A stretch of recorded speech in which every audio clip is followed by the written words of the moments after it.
It is a sliced steak salad. We're gonna use a salsa as the dressing, my own homemade salsa verde. Of course, leftover is equally delicious on chips for dipping and snacking and nachos.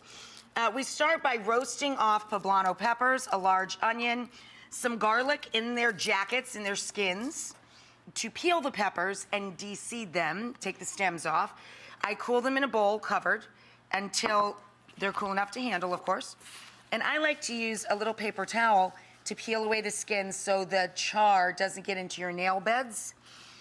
You peel them, you seed them, and throw them into the food processor with your garlic, onions, tomatillos. If you want this to be extra spicy, add a couple of jalapeno peppers to the mix or some serrano peppers.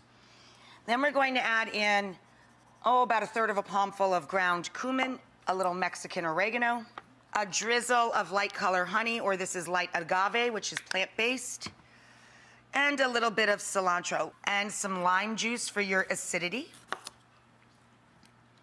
If the limes are very small or don't feel very juicy, use 2.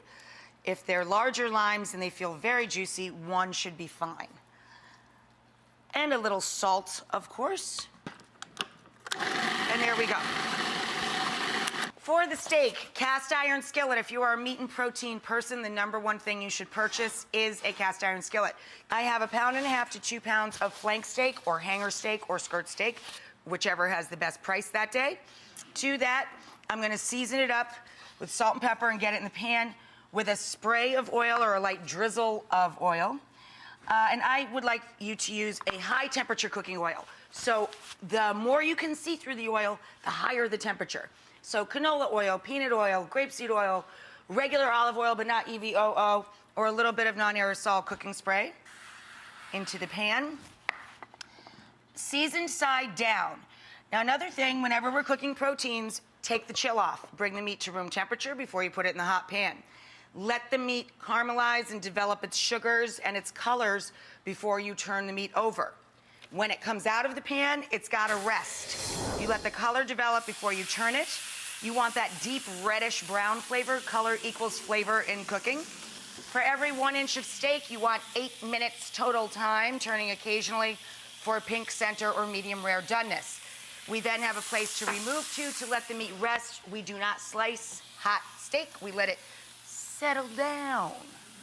Let the juices redistribute before you slice her up. We have a bed of white and red cabbage for our salad. All I'm gonna add to that are some pickled red onions, and all we have to do to pickle anything is add acid, in this case lime juice, and some salt. I add a little salt and pepper to my limes, and then you just let this hang out for a few minutes and slump.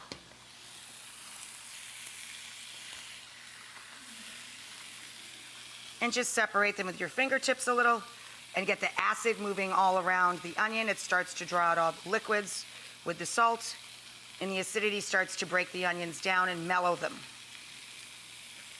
Okay, onions are working. For spice in our salad, I'm going to add some radish. Now, of course, red radishes, red on the outside, white on the inside, delicious and easy to find. These are watermelon radishes. This is what they look like whole.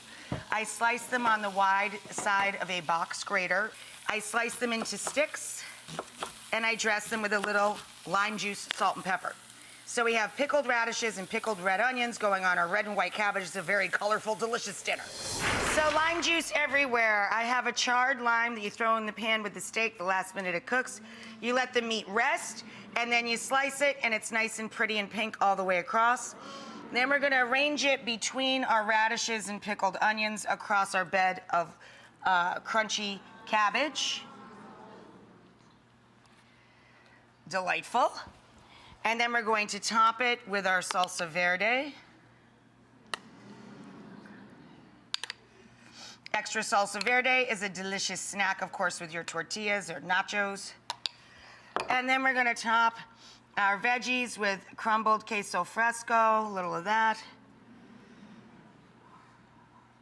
Down over everybody. And some pickled jalapenos.